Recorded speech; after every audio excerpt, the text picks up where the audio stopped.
आपण पाहत आहात जत मराठी न्यूज।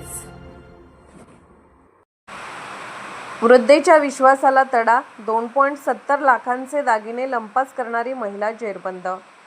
चंदननगर पोलिसांची धडाकेबाज कारवाई, ठाण्यातून आरोपीला अटक, चोरीचा संपूर्ण ऐवज हस्तगत। वृद्ध महिलेची देखभाल करण्याच्या नावाखाली घरात प्रवेश करून तब्बल 2,70,000 रुपयांचे सोन्याचे दागिने लंपास करणाऱ्या महिलेच्या मुसक्या चंदननगर पोलिसांनी आवळल्या आहेत। अवघ्या काही दिवसात आरोपीचा शोध घेत चोरीस गेलेले सर्व दागिने हस्तगत करण्यात पोलिसांना यश आले असून या कारवाईमुळे चंदननगर पोलिसांच्या तपास कौशल्याचे कौतुक होत आहे।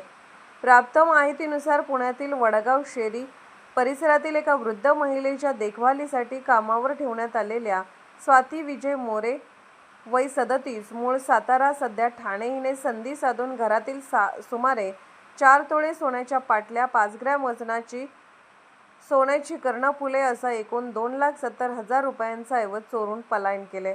या प्रकरणी चंदननगर पोलीस ठाण्यात गुन्हा दाखल होताच तपास पथकाने तांत्रिक विश्लेषण व गोपनीय माहितीच्या आधारे आरोपीचा माग काढला। त्यानंतर ठाणे येथून आरोपी महिलेला ताब्यात घेऊन कसून चौकशी करण्यात आली। चौकशीत तिने चोरीची कबुली दिल्यानंतर चोरीस गेलेले सर्व सोन्याचे दागिने पोलिसांनी जप्त केले। ही कारवाई वरिष्ठ अधिकाऱ्यांच्या मार्गदर्शनाखाली चंदननगर पोलीस ठाण्याच्या तपास पथकाने यशस्वीरित्या पार पाडली असून पुढील तपास सुरू आहे। विश्वासघात करून चोरी करणाऱ्या आरोपीला गजाआड करत चोरीचा संपूर्ण मुद्देमाल परत मिळवून देण्यात चंदननगर पोलिसांनी उल्लेखनीय यश मिळवले आहे।